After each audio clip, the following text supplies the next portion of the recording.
Previous video में हमने value चैन को स्टडी किया। आज हम कॉस्ट कंट्रोल और कॉस्ट रिडक्शन के बारे में देखेंगे। So guys, welcome to the CMA finalist, my self Jyoti. Let's start with cost control. Cost control is defined as the regulation by executive action of the cost of operating an undertaking, particularly where such action is guided by cost accounting.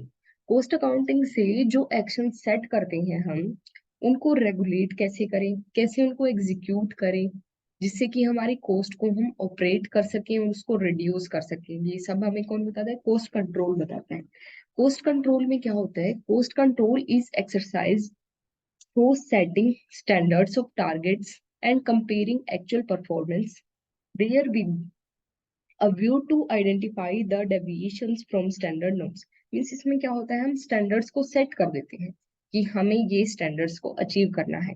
हम उन standards में क्या करते हैं, कहीं ना कहीं cost को कंट्रोल करते हैं, उन स्टैंडर्ड्स को सेट कर देते हैं, फिर हम क्या करते हैं, उनको अचीव करने की कोशिश करते हैं। फिर हम उसमें क्या देखते हैं कि क्या उनमें कोई वेरिएंस आया है। वेरिएंस कैसे आएगा? अगर हमारी कॉस्ट, जो हमने कॉस्ट के स्टैंडर्ड्स जो हमने सेट किए थे और जो हमारी एक्चुअल में कॉस्ट आई है, अगर वो उससे कम है तो भी हमें उसको एनालाइज करना पड़ेगा, और उससे ज्यादा है तो भी हमें उसको एनालाइज करना पड़ेगा। अगर उसके इक्वल है तो सही है, फिर हम क्या करेंगे, हम और ध्यान देंगे कॉस्ट रिड्यूस करने पर।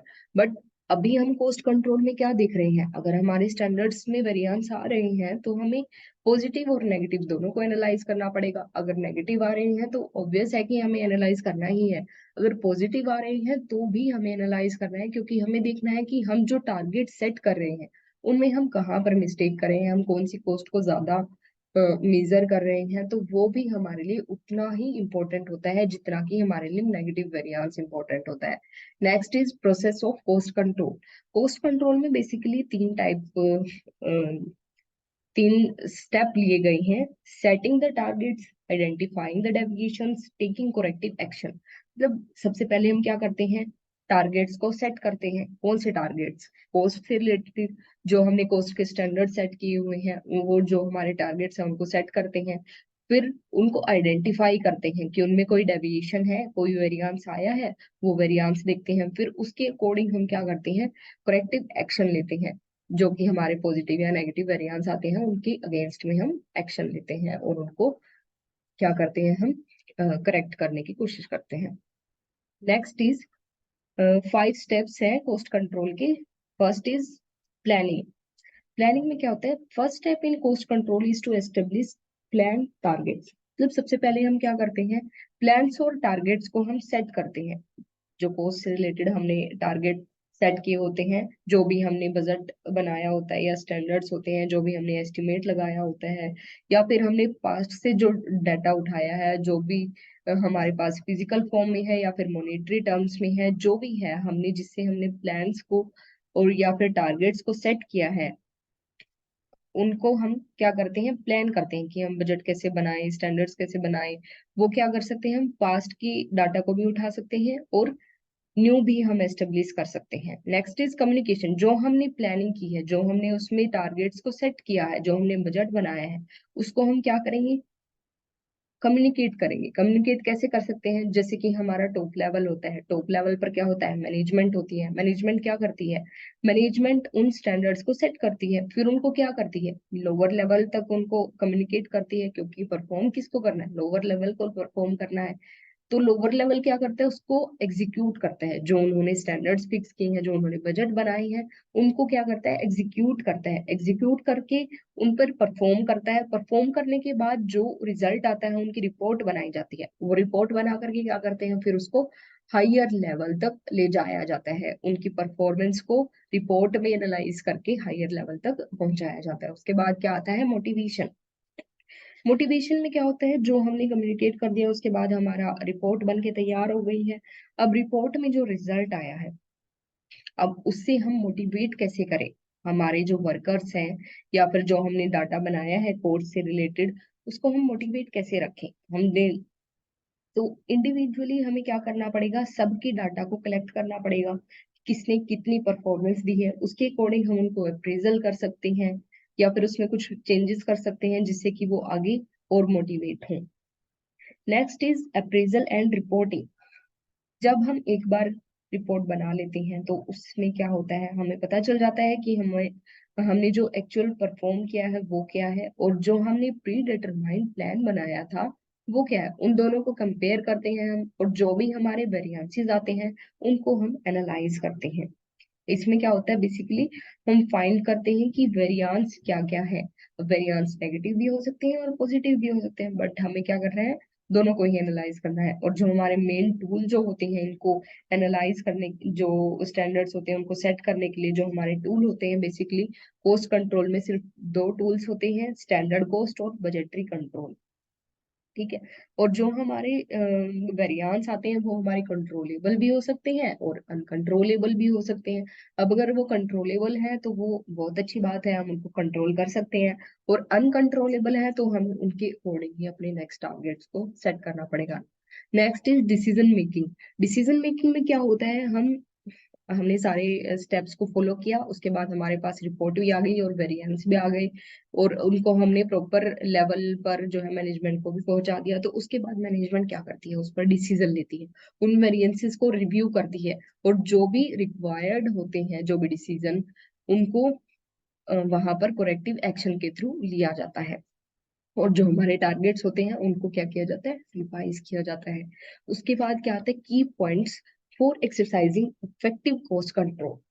अब कोस्ट कंट्रोल को हम कैसे एक्सरसाइज कर सकते हैं, मतलब उसको एग्जीक्यूट कैसे कर सकते हैं, उसके की पॉइंट्स क्या है। Quality and price standards should be set. मतलब हमें क्या करना पड़ेगा, सबसे पहले हमारे प्रोडक्ट या सर्विस की क्वालिटी क्या होनी चाहिए, उसका प्राइस क्या होना चाहिए, उनसे रिलेटेड हमें स्टैंडर्ड्स को सेट करना पड़ेगा।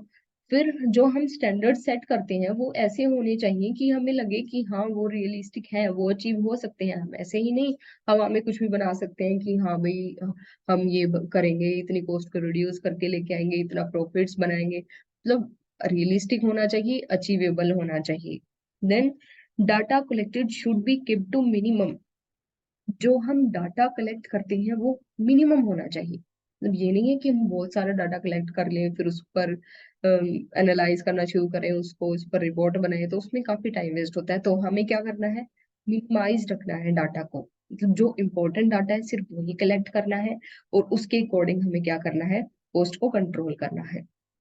Next is different variances price usage mix efficiency. मतलब जो भी जितने भी ये वेरिएंसेस आते हैं वो किस वजह से आ रहे हैं, रिलेटिंग टू मटेरियल है, लेबर है, ओवरहेड है। मतलब जितने भी हमारे वेरिएंस आ रहे हैं उनको हमें रिलेट करना है कि वो किस चीज की वेरिएंस है, क्यों, क्योंकि हम उस पर करेक्टिव एक्शन ले सके। नेक्स्ट इज हमें इंश्योर करना पड़ेगा कि जो हमने मिस्टेक पहले की है स्टैंडर्ड्स को सेट करने में या अचीव करने में, उनको हम रिपीट ना करें। ठीक है। नेक्स्ट इज इसमें क्या होगा कि हम सिर्फ रियलिस्टिक टारगेट्स को ही इंक्लूड नहीं करेंगे, उसमें हर एक टारगेट्स को इंक्लूड किया जाएगा, और हम ऐसे स्टैंडर्ड्स फिक्स करेंगे जिसमें हम कुछ चेंजेस भी कर सकें। मतलब हमें फ्लेक्सिबल एटीट्यूड रखना है स्टैंडर्ड्स को सेट करते time. Next, advantages of cost control. Advantages of cost control में क्या है, अचीविंग द एक्सपेक्टेड रिटर्न। मतलब कोस्ट कंट्रोल से क्या होगा, हम स्टैंडर्ड सेट करेंगे, अगर वो अचीव कर लेते हैं हम तो क्या होगा, हमें एक्सपेक्टेड रिटर्न मिलेंगी, हम मैक्सिमाइज कर सकते हैं अपने प्रॉफिट्स को। Next is increasing the productivity. उससे क्या होगा, हम प्रोडक्टिविटी को इंक्रीज कर सकेंगे, जिससे कि हम क्या होगा, अवेलेबल रिसोर्सेज को हम अच्छे से प्रॉपर यूटिलाइज कर सकेंगे अपने रिसोर्सेज का। उसके बाद deliver the product, delivering the product और services to the customer at a reasonable price. मतलब अगर हम कॉस्ट को कंट्रोल रखेंगे तो क्या होगा, हम जो है प्रोडक्ट को अवेलेबल करवा सकते हैं रीजनेबल प्राइसेस पर। उसके बाद continued employment and job opportunity for the workers. मतलब क्या होगा, अगर हम कॉस्ट को कंट्रोल में रखेंगे तो हमारे एम्प्लॉयज को भी कंटिन्यू जॉब मिली रहेगी। उसके बाद economic use of limited resources. मतलब जो हमारे पास रिसोर्सेज है, जो हमारे पास लिमिटेड रिसोर्सेज है, हम उसका इकोनॉमिकली यूज कर सकेंगे। मतलब मैक्सिमम आउटपुट इंक्रीज, हम मैक्सिमम आउटपुट जनरेट कर सकेंगे उनसे लिमिटेड रिसोर्सेज के थ्रू। Increase credit worthiness. मतलब क्या होगा कि हमारी जो क्रेडिट है, जो हम क्वालिटी है उसको भी इंक्रीज कर सकेंगे इससे। Prosperity and economic stability of the industry. इसमें क्या होगा, जो हमारी मार्केट की पोजीशन है, जो हमारी मार्केट की पोजीशन है वो इकोनॉमिकली हमारा बिजनेस भी स्ट्रांग होगा और हमारी मार्केट में पोजीशन भी अच्छी बनी रहेगी। Next, cost reduction. Cost reduction is defined as the real and permanent reduction in the unit cost. मतलब इसमें cost reduction में क्या होता है कि हम परमानेंट रिड्यूस करते हैं कॉस्ट के अंदर। मतलब कॉस्ट रिडक्शन एक एक्टिविटी है जिससे हम प्रोडक्शन के न्यू मेथड्स यूज करके पर यूनिट कॉस्ट रिड्यूस करते हैं without affecting quality of the product. इसमें पर यूनिट कॉस्ट कम करते हैं हम, और ऐसे नहीं है कि हम उस कॉस्ट को कम कर देंगे या कुछ और ऐसे नहीं। उसमें क्या होता है, वो परमानेंट रिड्यूस हो जाती है, हम उसको परमानेंटली हटा देते हैं उस कॉस्ट को। मतलब बेसिकली वो हमारे यूजेबल नहीं होती है, सिर्फ कॉस्ट को बढ़ा रही होती है वो चीज। तो उससे क्या होता है, हमारा कॉस्ट कंट्रोल होता है। अब reduction in cost should be real and permanent. मतलब इसमें क्या होता है, कॉस्ट रिडक्शन में या तो कॉस्ट हमारी परमानेंट ही रिड्यूस होगी, मतलब वो रियल कॉस्ट होती है और वो हम परमानेंटली रिड्यूस कर देते हैं। Cost reduction should in no way affect the quality of the products, nor should it lower the standards of performance of the business. मतलब क्या है कि हमने जो क्वालिटी एक प्रोडक्ट की सेट की है उसको हम कम नहीं करेंगे। जो भी हमें कॉस्ट रिड्यूस करनी है वो हम कॉस्ट रिड्यूस करेंगे, बट हमें क्वालिटी से कोई भी छेड़छाड़ नहीं करनी है, हमें दूसरे फैक्टर्स से कॉस्ट को रिड्यूस करना है, हमारे बिजनेस की परफॉर्मेंस को बढ़ाना है। और बढ़ेगी कैसे, अगर हम प्रोडक्ट की क्वालिटी को ही कम कर देंगे तो उससे क्या होगा, ये हमारे लिए बेहतर नहीं होगा। जैसे कि हम एंड्रॉयड का एग्जाम्पल लेते हैं, एंड्रॉयड्स में क्या हो गया, आजकल 2 या 3 कैमराज अवेलेबल करवाने लगी कंपनीज। तो अभी हम सोचते हैं कि हमारी कॉस्ट इससे ज्यादा बढ़ रही है, तो हम क्या करते हैं कि एक कैमरा कम कर देते हैं, हम एक ही कैमरा प्रोवाइड करते हैं जिसमें हम अच्छे फीचर्स देंगे, या फिर हम 2 कैमरा प्रोवाइड कर देते हैं, 3 नहीं दे रहे हैं हम कैमरा। तो वो नहीं करेंगे हम, क्योंकि उससे क्या होगा, हमारी क्वालिटी और जो लुक है एक प्रोडक्ट का वो चेंज हो जाएगा। हमें अपने प्रोडक्ट के स्टैंडर्ड्स को कम नहीं करना है, सिर्फ कॉस्ट को रिड्यूस करना है। क्योंकि मार्केट में अभी डिमांड क्या है, लोग ज्यादा कैमरे वाले फोन को प्रेफरेंस दे रहे हैं। अगर हम उसी को कम कर देंगे तो क्या होगा, हमारा तो मार्केट एरिया ही कम हो जाएगा। ठीक है, तो ऐसा नहीं करेंगे। Profit is the result of 2 variable factors. Profit क्या है, 2 वेरिएबल फैक्टर्स के रिजल्ट से आता है। First is sale, next is cost. अगर हम इनका गैप ज्यादा रखते हैं, मतलब सेल ज्यादा करें, कॉस्ट को कम रखें, तो उससे क्या होगा, हमारा प्रॉफिट जो है काफी इंक्रीज होगा। इसमें हम क्या देख सकते हैं, जैसे कि अगर हमें कॉस्ट को रिड्यूस करना है और हमारी अगर कंपटीशन वाली मार्केट है, तो हम वहां पर क्या कर सकते हैं। कंपटीशन अगर मार्केट में ज्यादा है तो हम क्या करेंगे, कॉस्ट को कम करेंगे, प्राइस को नहीं बढ़ा सकते हम उस सिचुएशन में। क्या होता है हमारा, अगर कंपटीशन ज्यादा है मार्केट में तो हम प्राइस को नहीं बढ़ा सकते। बेसिक सी बात है, अगर हमारे कॉम्पिटिटर्स कम प्राइस पर सेम प्रोडक्ट प्रोवाइड कर रहे हैं कंज्यूमर्स को, तो वो हमारा प्रोडक्ट क्यों खरीदेंगे। तो उस सिचुएशन में क्या रखना होता है, हमें प्राइस को सेम रखना होता है, कम करने की कोशिश करनी होती है। हमें अपने अगर प्रॉफिट्स को बढ़ाना है तो हमें प्राइस को नहीं छेड़ना होगा, हमें क्या करना पड़ेगा, इंस्टेड ऑफ प्राइस हमें सिर्फ कॉस्ट रिडक्शन पर ध्यान देना पड़ेगा कि हमारे कौन कौन से मेथड्स हैं जिससे हम कॉस्ट को रिड्यूस कर सकते हैं।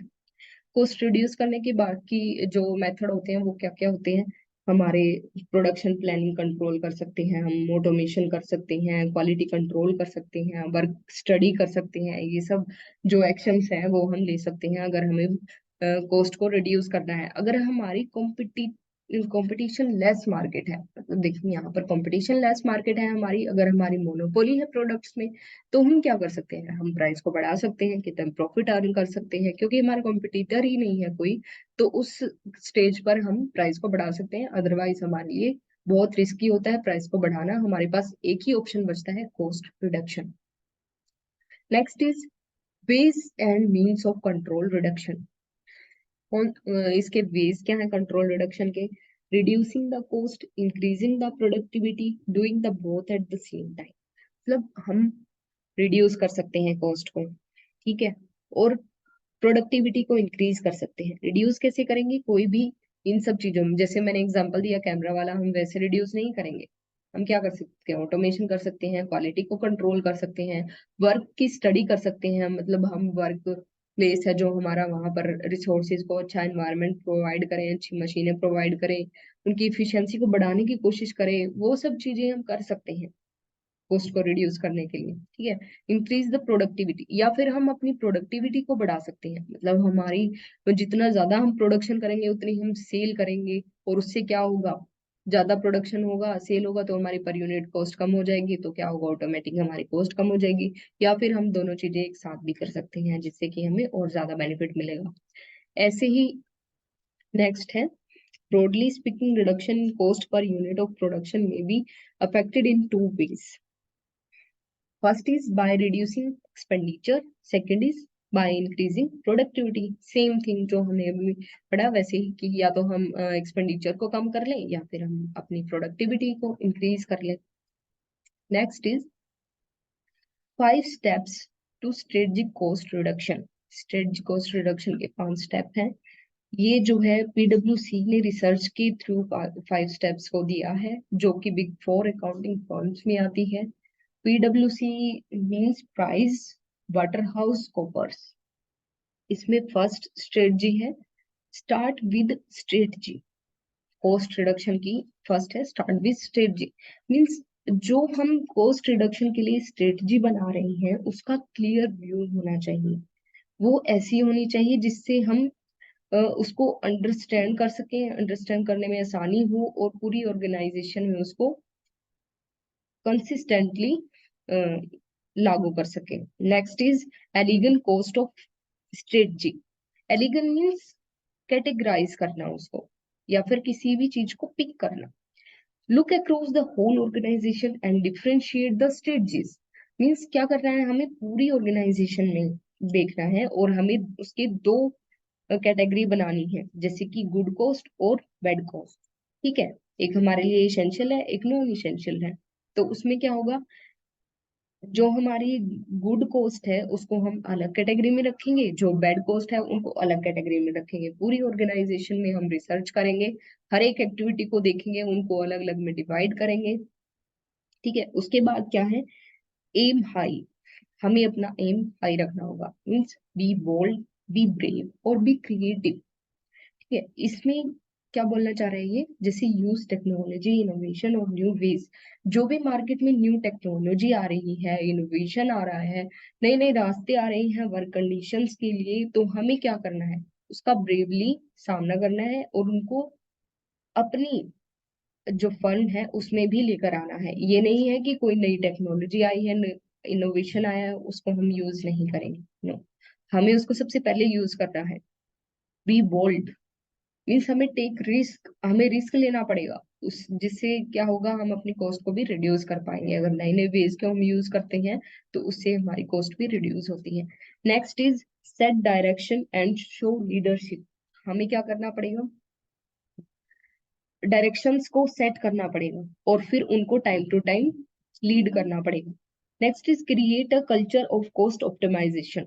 हमें एक ऐसा कल्चर सेट करना पड़ेगा अपने बिजनेस में, जिससे कि हमें लगे कि हाँ, हम कॉस्ट को ऑप्टिमाइज कर रहे हैं हर एक लेवल पर। मीन्स जो हम कॉस्ट जो हमारी आती है, जो हमने स्टैंडर्ड सेट किए हुए हैं, अगर हम उनको अचीव नहीं कर पा रहे हैं या फिर कर पा रहे हैं, तो दोनों ही लेवल पर हमें देखना पड़ेगा। हमें क्या करना पड़ेगा, हम कैसे कल्चर सेट कर सकते हैं। अगर हमारी कॉस्ट कम आई है तो उसके लिए हमें उनको पनिश करना पड़ेगा, या फिर उसको हटाना पड़ेगा उन चीजों को जिससे हमारी कम कॉस्ट, ज्यादा कॉस्ट आ रही है। और अगर हम उसमें इम्प्रूव कर रहे हैं तो हमें उन्हें इंसेंटिव देना पड़ेगा। उससे क्या होगा, वो हमारे कल्चर में हो जाएगा कि हम उनको इंसेंटिव दे रहे हैं, तो वो क्या करेंगे, और ज्यादा ध्यान देंगे कॉस्ट रिड्यूस करने पर। और इस कॉस्ट रिडक्शन के लिए मेनली एरियाज क्या होते हैं, प्रोडक्ट डिजाइन, जैसे कि हम प्रोडक्ट डिजाइन को ले सकते हैं। प्रोडक्ट है जो हमारा, उसके डिजाइन में हम कैसे चेंजेस कर सकते हैं, कैसे उसकी कॉस्ट को इफेक्टिव बना सकते हैं। प्रोडक्ट प्लानिंग और कंट्रोल कर सकते हैं ऑर्गेनाइजेशन में, जैसे कि ह्यूमन रिसोर्स मैनेजमेंट होती है, उनको हम ह्यूमन रिसोर्सेज को कैसी वर्क कंडीशंस प्रोवाइड करते हैं, या फिर कैसी मशीनें हम उनको प्रोवाइड कर रहे हैं, कैसी टेक्निक हम उनको दे रहे हैं, वो सारी चीजें बहुत ज्यादा अफेक्ट करती हैं plant layout and equipment, purchasing and material control और मार्केटिंग जैसी चीजें हमारी कॉस्ट रिडक्शन में हेल्प करती हैं। नेक्स्ट इज कॉस्ट कंट्रोल और कॉस्ट रिडक्शन में डिफरेंसेस क्या क्या। First is objective, containing the cost in accordance with the preset targets. Cost control में क्या होता है कि प्रीसेट टारगेट्स होते हैं, मतलब जो हमने पहले से टारगेट सेट किए हुए हैं, स्टैंडर्ड्स बनाए हुए हैं, हम उनको अचीव करने पर ज्यादा ध्यान देते हैं। कॉस्ट रिडक्शन में क्या होता है, हम टाइम टू टाइम उन टारगेट्स को इम्प्रूव करते रहते हैं। Next is approach. अप्रोच क्या कि कॉस्ट कंट्रोल की अप्रोच है कि हमें मेंटेन रखना है कॉस्ट को, जितना भी ज्यादा हो सके हमें उसे कम करना है। कॉस्ट रिडक्शन में क्या होता है, इसमें ज्यादा ध्यान दिया जाता है रिड्यूस करने पर कॉस्ट के। ये कंटिन्यू प्रोसेस होती है जो कि हर टाइम चलती रहती है कि कुछ ना कुछ चेंजेस करते रहते हैं हम इसमें। जबकि कॉस्ट कंट्रोल में क्या होता है, एक बार स्टैंडर्ड सेट किया, उसमें हमने कॉस्ट को रिड्यूस किया, उसके ऊपर हम ध्यान देते हैं कि हम इनको अचीव कैसे करें, जबकि ये कंटिन्यूस प्रोसेस है cost reduction. Next is nature. Nature कैसा है कॉस्ट कंट्रोल का, प्रिवेंटिव नेचर है, मीन्स ये हटा देता है उस कॉस्ट को, प्रिवेंट करता है। जो वेरिएंस आते हैं उनको हम कैसे दूर कर सकते हैं, उन वेरिएंसेस को कैसे हटाएं, उन पर फोकस करता है। कॉस्ट रिडक्शन कोरेक्टिव फंक्शन है, मतलब जो वेरिएंस आए हैं उनको हम कैसे करेक्ट कर सकते हैं, किन मिस्टेक्स या किन जो हमारे अंदर लैक ऑफ वर्क है या फिर वर्क कंडीशंस अच्छी नहीं है, जो भी चीजें हैं उनको करेक्ट करता है। Next is emphasis. एम्फेसिस इसमें क्या होता है, कॉस्ट कंट्रोल में टेम्परेरी स्टैंडर्ड्स होते हैं, पास्ट में हम बनाते हैं, प्रेजेंट में हमें पता चलता है कि भाई जैसे कि हमने स्टैंडर्ड सेट किए थे, आज हमें पता चल रहा है कि ये स्टैंडर्ड्स, इनमें ये वेरिएंसेस आ रहे हैं। ठीक है, ये पास्ट और प्रेजेंट पर काम करते हैं, टेम्परेरी बेसिस पर हम ये स्टैंडर्ड्स को सेट करते हैं, ये नहीं होता कि ये परमानेंट होते हैं। जबकि कॉस्ट रिडक्शन में क्या होता है, जो भी हम उसमें चेंज करते हैं वो परमानेंट रिड्यूस हो जाती है वो cost. Okay, next is assumptions. Assumptions assumes the existence of certain standards और norms। इसमें क्या करते हैं हम, स्टैंडर्ड्स और नॉर्म्स को assume करते हैं जिससे कि हम अपने टारगेट्स को अचीव कर सके। ये एक मतलब हमने स्टैंडर्ड सेट किया और थोड़े टाइम बाद क्या होता हो जाता है, वो स्टैंडर्ड्स उनका एंड हो जाता है, क्योंकि उसके बाद अगर हमारे वेरिएंस आ जाते हैं तो क्या करना पड़ता है, हमें नई वेरिएंसेस, नए स्टैंडर्ड्स को सेट करना पड़ता है। कॉस्ट रिडक्शन में क्या होता है, इसमें क्या होता है, हम मेनली सेविंग्स पर ध्यान देते हैं। इसमें इतने ज्यादा हम स्टैंडर्ड्स और नॉर्म्स नहीं बनाते, क्योंकि इसमें अगर हमने किसी भी कॉस्ट को, प्रिवेंटिव कॉस्ट को अगर देखा है कि भाई ये कॉस्ट हमारी आ रही है जिसकी वजह से हमें क्या हो रहा है, कॉस्ट को, जिससे हमारी कॉस्ट बढ़ रही है, तो हम उस स्पेसिफिक कैटेगरी में से उस कॉस्ट को ही परमानेंटली रिड्यूस कर देते हैं, इसका वहीं पर एंड हो जाता है। बट इस ये हमेशा चलती रहती है, ये एक ऐसी प्रोसेस है कॉस्ट रिडक्शन जो हमेशा चलती रहती है, तो इसका कभी एंड नहीं होता। और कॉस्ट कंट्रोल का एंड हो जाता है क्योंकि उसके जो टारगेट फिक्स करते हैं हम, वो अचीव कर लेते हैं। Next is case study.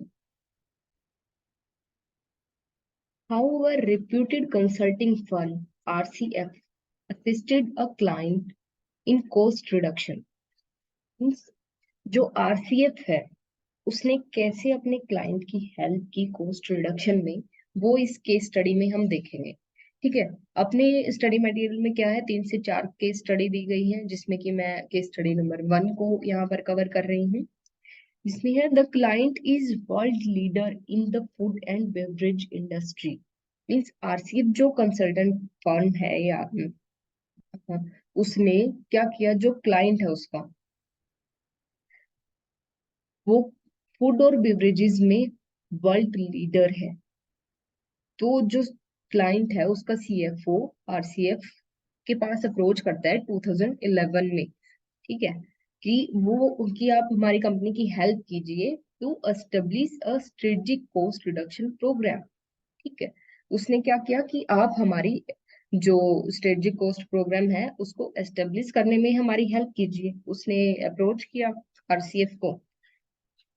तो although there are a number of approaches, यहाँ पर वैसे तो बहुत सारी कॉस्ट रिडक्शन के लिए अप्रोचेस होती हैं, जैसे कि कंपनी जीरो बेस बजटिंग से शुरू कर सकती है, या फिर जितनी भी बेस लाइन्स है उन सबको रिमूव कर सकती है, मतलब शुरू से। मतलब जीरो बेस बजटिंग ही हुआ कि उसको जो है शुरू से हम बिल्कुल एक प्लेन एरिया से शुरू करें, हमें पता ही नहीं है कि पहले क्या हुआ है, हम यहाँ से शुरू करते हैं, यहाँ से कॉस्ट को रिड्यूस करना शुरू करते हैं।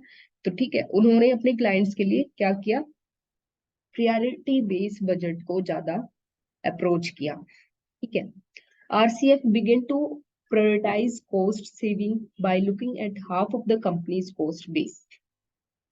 RCF team recommended that the company first seek saving in known headcount related areas.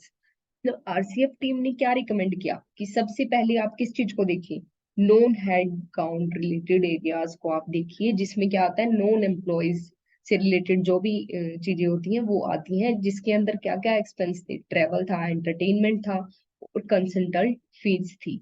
तो कंपनी ने क्या सोचा था, आरसीएफ ने, कि हम फर्स्ट ईयर में 10% तक कॉस्ट को रिमूव रिमूव करेंगे, और नेक्स्ट 2 इयर्स तक हम क्या करेंगे, 5 to 10% तक कॉस्ट को रिमूव करेंगे। किसके अकॉर्डिंग, प्रायोरिटी बेस्ड बजट था जो, उसके अकॉर्डिंग। तो उन लोगों ने क्या किया, उसको अप्लाई किया और देखा कि भाई हाँ, उससे रिमूव हो रही है।